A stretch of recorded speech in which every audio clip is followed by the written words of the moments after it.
Hello everyone, nizere ko mumeze neza. Kaze mu kiganiro ca Look Sport mushikirizwa na Look Media, ni jewe Ngurigwayane Darlin ndi kumwe na mugenzanje Loris. Reka tumuramutse. Reka nanje ndakuramutse Darlin, reka ndamutse nawe kwakirikana ikiganiro ca Look Sport abakunzi muri kure ya Look Media. Ni ku munsi wa gatanu tugiye kurabira hamwe ibintu bigiye kuba muri weekend, aho tugenda tubona ama match ya Febabu azogenda ba muri iyi ndwi, cyane cyane urukino ruzohuza Urunani na Lezipo ikongera igakina na Tigers. Turaza kuraba hamwe ni match izohuza Dynamo eka n'indi equipe izokina ya Tigers. Turaja ku mugabane wa Buraya aza kurabira cyane cyane kuri El Clasico izoba ku itariki ya 11 Rusama umwaka turimo, azogenda idetermina umuntu azohava twara La Liga y'uno mwaka, ubona yuko bikigoranye naho sezogenda irangira. Turaza kuja kurabira hamwe no mu Bwongereza, eske ibintu byabaye biriko biravugwa cyane cyane ku ma equipe atandatu azoshobora kugiganirwa Champions League ni rya mbere bibaye, navyo turaza kubigarukako. Turaza kurabira hamwe n'utuntu n'utundi kubigiye bibaye hano iwacu no mu makungu. Ni mu Burundi aho turabira hamwe inkino za Febabu, ni Urunani ruzogenda rukina inkino zigiye zikomakomeye, aho kuwa gatandatu no kuwa Mungu zogenda ihurira Urunani ruzogenda ruhura na Tigers eka igahura na Lezipo, na Dynamo izogenda ihura na Tigers. Loris, urabona yuko uyu mwaka top 4 ya playoff igiye kugorana cyane na cyane urabona yuko iri serre premièrement, hama ukabona yuko n'inkino ziri intense cyane gose muri iyi saison. Ubona gute? Ubona le top 4 zizobizahe? Ubona gute Urunani muri iyi misi? Ubona ushobora kuzofata kibanza ca mbere nawe gatubona yuko Dynamo nayo nyene ihagaze neza cyane? Nyaza ko no mwaka tubona saison ya VBL nuvuga ngo ishaka kwitandukanye n'andi masaison aheze cyane cyane kuri top 4. Kuri top 4 naza ko ni ikintu gikomeye cyane mu mwaka, kuko dufise imigwi 5 iri kuyagwanira ino top 4. Twese umugwi wa Dynamo, twese umugwi wa Urunani, twese umugwi wa Remesha, twese umugwi wa Tigers, twese n'umugwi wa Lezipo, nako ni imigwi 5 iri kuyagwanira ino big 4. Tushaka kuvuga ngo Dynamo n'Urunani amahirwe menshi cyane nizo ziri favuga muri ako kanya. Remesha bukebuke, ariko kuri no migwi no mbere ibintu bikomeye gose hagati umugwi wa Tigers n'umugwi wa Lezipo. Ariko zoba ari test ikomeye cyane, ariko test ya gute uno munsi muri indwi n'umugwi wa Tigers BBC ufise inkino zikomeye cyane, uzokina n'umugwi Urunani ukina n'umugwi wa Dynamo. Ku munsi wa gatandatu bakina n'umugwi wa Dynamo, ku munsi w'Imana baze gukina n'umugwi Urunani. Ubona ko ni test ikomeye cyane ku mugwi wa Tigers, bigoye gose kubona Tigers ishobora gutsinda muri umugwi umwe muri iyi migwi. Ni imigwi yaje kuba itsinda Tigers yose muri phase. Ariko no munsi ni umugwi wa Tigers waje kuba uhindura, no vuga ngo staff technique yabo, baje kuba bazana umumenyereza mushasha, umumenyereza asanzwe mbere anakomeye gose no mu Burundi, umumenyereza azwi uwitwa eme bitagoye. Ivyo ntivyobera intambamye na cyane cyane kubona ko kumenyera equipe na cyane cyane yuko ari muri phase ya kutuku bitazobera intambamye. Tigers nawe gizohura n'Urunani equipe ikomeye, hame kongera igahura na Dynamo. Kuri side imwe mu mengo ni intambamye, kuri side ariko ndaza ku bwanje uko ndayibona ndaza ko nta ntambamye hari, kuko nkuko ndabivuga ni eme bitagoye n'umumenyereza wo mu Burundi wahari, umumenyereza ari muri VBL umwaka wose umugwa wa Young Eagles, yakamenyeza umugwi wa Young Eagles, kandi urabona ko n'umugwi wari kurigenza neza uravye equipe bafise uno munsi. Equipe region cyane jeune bakimenyera iyi. Uno munsi neza ko kuba eme bitagoye aje muri Tigers ni hafa rikomeye cyane, kuko n'umumenyereza amenye ino basketball hano mu Burundi. Abakinyi bose muri Tigers bose arabazi, uvuga ngo yarabaravye bose arabazi ngene asanzwe bakina. Naza ko ntabwo ni ikintu gikomeye cyane kuri Tigers kuba bagize hafa nziza, kuko naza ko ikibazo cy'umumenyereza cyaje kwa kibakora ko tactiquement abakinyi bo kwiyadapta kuri system shasha y'umu coach, byo bo ntibona ko bariho nk'intambamiyo bihari kugira basubire kuyevaluwa. Deja uno munsi baje gukina match ya Dynamo, haraheze inkino zibiri canke zirenga mbere, kuko batangwanye phase 2. Ntibatangwa phase 2, batangwanye baje gutsindwa n'umugwi wa Jimkana. Ni barukino rwa Jimkana baje ko binaza ko barakoranye iminsi ari mikeyi. Iyi minsi abakinyi bakina uno munsi muri VBL nibaza ko sico kimwe na ya myaka yeze. Uno munsi muri VBL yakina abakinyi baba professionnel, kuvuga ngo kwiyadapta kuri system n'ibintu bitagoye gose, na cyane cyane ko kiyanahereye ko kuvuga eme bitagoye abakinyi bose arabazi ama profile yabo, bose arabazi bameze ku yarababonye. Naza ko ntitwibona ko ari ingorane zije muri Tigers abo tubona ko ni avantage ikomeye cyane je muri Tigers ariko asigaye kuraba eske ni eme bitagwaje gufasha Tigers gushobora gutsinda Dynamo canke gushobora gutsinda Urunani nibaza ko bigoye cyane ego reka tutandukiye ku match nayo ya Dynamo na Tigers novuga yuko uri Dynamo tubona muri aka kanya ihagaze neza cyane iri mu kibanza ca mbere eske urabona yuko Dynamo iza ku maintainer ikibanza cyaho ca mbere neza ko ariho tuca dushikana imbere ko tugiranye neza ko uno musi tugire kuri duel mu gwa Dynamo n'Urunani ego uno musi Dynamo n'Urunani nibo bakorwa ikibanza ca mbere ivyo ni ibintu biri simple nta ma surprise twiteye bon nivyo Urunani bamaze gutsindwa inkino zibiri harundi mugwi nawo maze gutsimboremesha maze gutsindwa inkino zitatu ariko na Dynamo iramaze gutsindwa urukino rumwe gonyene ariko no musi naza ko turavye Dynamo inkino zibiri bakinye ubwa mbere bakina mu gwa waremesha arero tu bakina mu Urunani match ari ona ko ni Dynamo yerekanye ko no musi iri kwiyabetiza cyane muri VBA ubona ko ifise abakinyi babishoboye cyane turushamwe nka Gilbert cyane gose ubona bitwara neza kanabandi ego ariko no musi ku Urunani Urunani wagize renfort zikomeye cyane muri phase of tour baje ko bazana abakinyi bashika kuri babiri baje gukina phase of tour abone mu Senegal n'umunyamerika harimo mu Senegal akomeye cyane yabaye MVP muri championnat mu Senegal bamuzanye mu gihugu cya Espagne neza ko ni renfort ikomeye cyane baje ko bazana Omener Patrick Magrin nibaza ko nta mukinyi atamuzi uri nk'umufana w'Urunani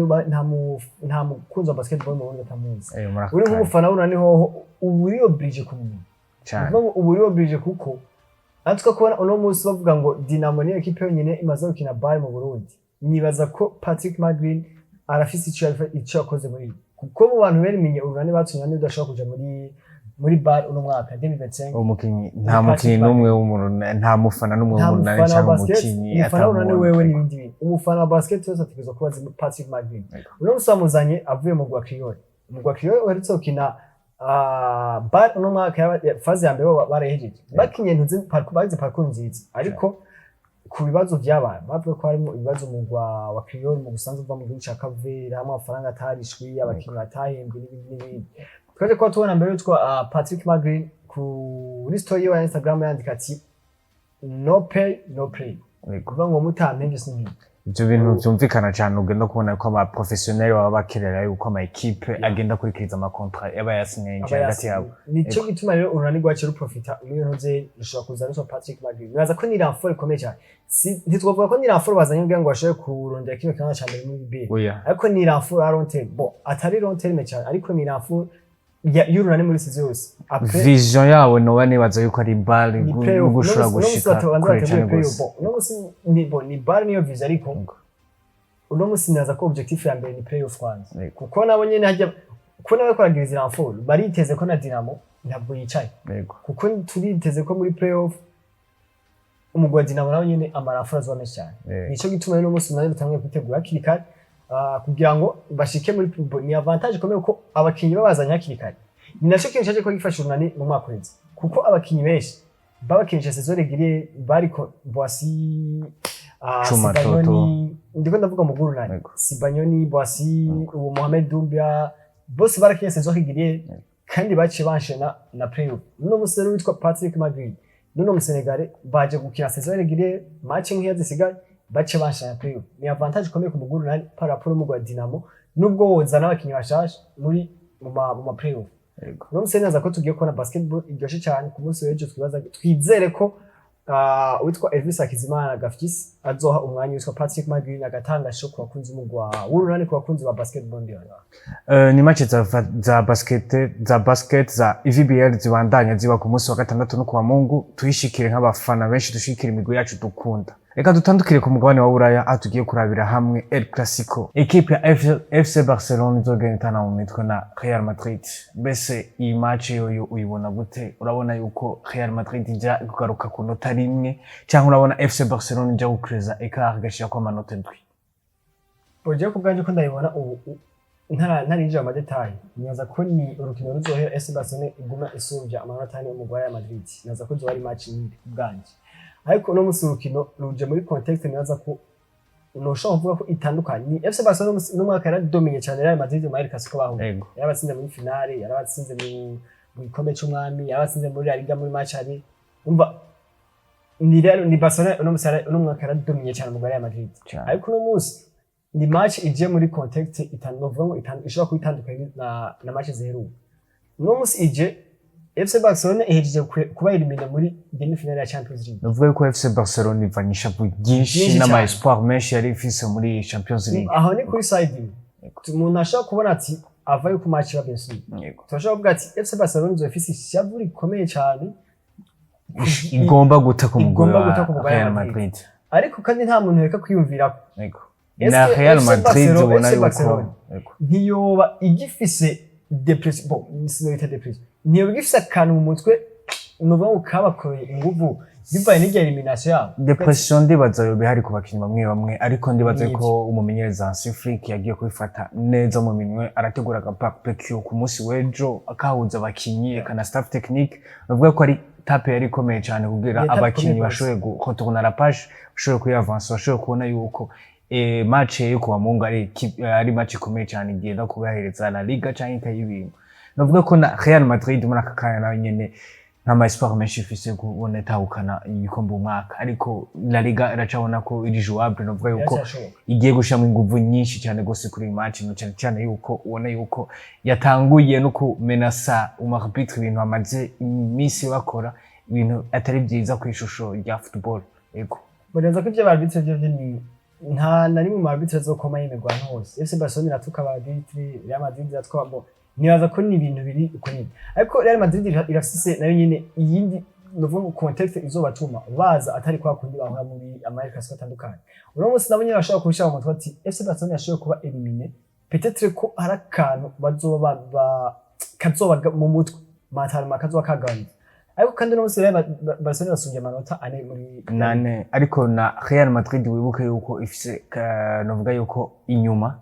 Real Madrid tugiye kubona abakinyi bashasha tugiye kubona abakinyi bari inexperimenté nk'abo twari dusanzwe tumenyereye nayo nyine ishobora kuba faiblesse kuri Real Madrid nico tunavuze amanuze amakote negative ashobora kuba ku maside ariko Real Madrid ejo irashobora kureduza rekara igize igatsinda El Clasico hazosikaye inota rimwe ryonyine bivuga ngo FC Barcelona yaskaje match zibiri inzosubo ndaje ko ndabona ku nyamakuru cha Albon ni kinyamakuru gisanzwe gishigikiye cyane mu Real Madrid kinyamakuru AS cyo mu gihugu cya Spain cyane ko ati muri vestiaire ya Real Madrid hariyo icyizere ko ashobora gutsinda El Clasico bagatwara n'igikombe kuko bavuga babanza kuvuga ati tutsinze azosikaye inota rimwe FC Barcelona yafise inkino zibiri inzosohoka zikomakoma ku rukino rwa Espanyol Barcelona isubira isohoke ku rukino rwa Athletic Club canke Athletic Bilbao umba naho icyizere cy'umugore Real Madrid gihagaze ariko nibaza ko bigoye niko nje ubwanje navuze ati ku munsi w'ejo predictions ni match ni ukuharura mwebwe bafana muri musanzwe mukurikirana equipe cyangwa muri abakunzi ba equipe za FC Barcelona na Real Madrid mubibona gute est-ce score mubona byo byifashe gute murabona yuko equipe zanyu zizogena zitana mu mitwe imigenda itsindi yindi cyangwa bigenda binganya nkuko mugenza nje Loris ariko bivuga reka tuzobire hamwe ku munsi wa mbere aho tuba turasesangura match zoba zabaye muri weekend reka tugarabire hamwe no ku mugabane wa Buraya nyene mu gihugu c'Ubwongereza aho tuzogenda tubona equipe standatu zigenda zikina Ligue des Champions ibintu bitari sanzwe bimenyereye ni rya mbere kuva ininganizo shasha Ligue des Champions igiyeho aho tuzobona equipe standatu zose n'atarazimenya est-ce si ikintu cyo kikerekana yuko muri aka kanya Premier League ariyo ligue dufata zose zigenda zirabira ko cyangwa niyo ligue iri fort muri aka kanya au continent européen Bonaza ko ni sinzi ko byo byatangiye makweze kuko makweze no no mwaka ni equipe standatu ni zine za mbere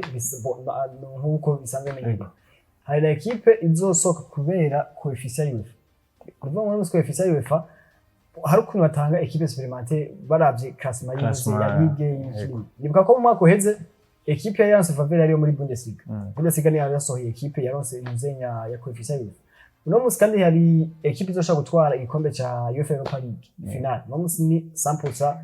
Anglais ni abongereza Manchester United ndetse na Tottenham abagwayi basi muri English Premier League rero uno musi ni imigwi itandatu nibaza ko ni avantage ikomeye kuri English Premier League gusora imigwi itandatu muri Champions League ni ikintu ciza gose kubera uno musi nibaza ko ubufise amachance imigwi itandatu deja aba ari imigwi 36 mu ndinganizo shasha 36 nuvuga ngo muri 36 ubu ufisemo n'imiburi amahirwe basi 3 canke 4 zirashaka kwavansa muri turi kubikira usanga amahirwe ariko araba menshi mugabo no mwaka biratandukanye no myaka hera muri ndinganizo shasha kuko uno musi ekipe zo mu gihugu kimwe zirashobora guhura muri weekend of finale usanga ziko zireliminana nazo nyine banisho gituma ariko amahirwe ariho menshi ariko kandi nitwoca tuvuga ngo ni tugiye tubona ekipe zingahe muri demi finale 3 zingahe nibaza ko ikintu kiba kigoye cyane horo yuko nandi ma ekipe no mu bihugu ariko azakomeye gose cyane gose twaje kuba tubona indinganizo shasha ko usanga ibitangaro bikomeye two turabona mu rwa PSG ugiye muri finale no musi wasohotse bigoranye mu ubona yuko na Ligue 1 muri uno mwaka yagiye cira ama ekipe yayo menshi genda shika kure cyane cyane none ningaza shasha ndimka za Monaco ziko sinda FC Barcelona za Real ziko zitsinda Real Madrid ubona ko byari ibintu bikomeye cyane kandi hari ikintu bavuze ngo tubitangwa ngo ntitwubona ko ariyo ligue ya mbere nibuka ku munsi wejo ari ku munsi wa urukino PSG yaje gusinda mu Arsenal muri Champions League baje ko babaza witwa Ruzenrik umukocha w'umugwa PSG aravuga ati uno mwaka muri Champions League mwaratsinze Manchester City muratsinze Arsenal mwaratsinze Liverpool mwaratsinze Aston Villa imwe mu migwi ikomeye cyane muri Premier League ucumeye ngo Ligue 1 kubera ikibaye classe ko ari bakura guta ngo ni Farmers League des fermiers kubera ikibaye kibaye classe ko ari Farmers nanye nisho ko nyene yazati muraze ko turi Farmers League ntacishwe yagejeje aho naza ko vyerekane novuga yuko ari Ligue 1 umwaka toge tubona ubudasa par rapport n'indi misi yari heze ubona ko nari Premier League ama equipe nka Arsenal benshi bari bitize ko umusaruro ubona ko yagiye deceive abantu benshi bakunzi babo benshi ariko tubona yuko ari na PSG yagiye comporta neza ikagenda itwara amanota Emirates Stadium ekeka no kuri Parc des Princes kagenda ivyifatamo neza ubona ko hari haje abantu benshi kwishigikira bikaba byateye n'akaguma inyuma ya stade. Reka tugaruke ku nkuru ya nyuma tugenda kurabira hamwe ni Yusuf Nyange uwo mwaka yagize imvune ariko operation yiwe ikaba yagiye igenda neza tukaba tukeza navuga abashirurgien bagiye bamwopera tukayihanganisha n'umuryango wiwe ariko tukamwifuriza bon rétablissement eka tukamwifuriza no kugaruka neza mu match zigenda zikurikira abandanye aheza ishusho ryiza igihugu ciwe c'u Burundi.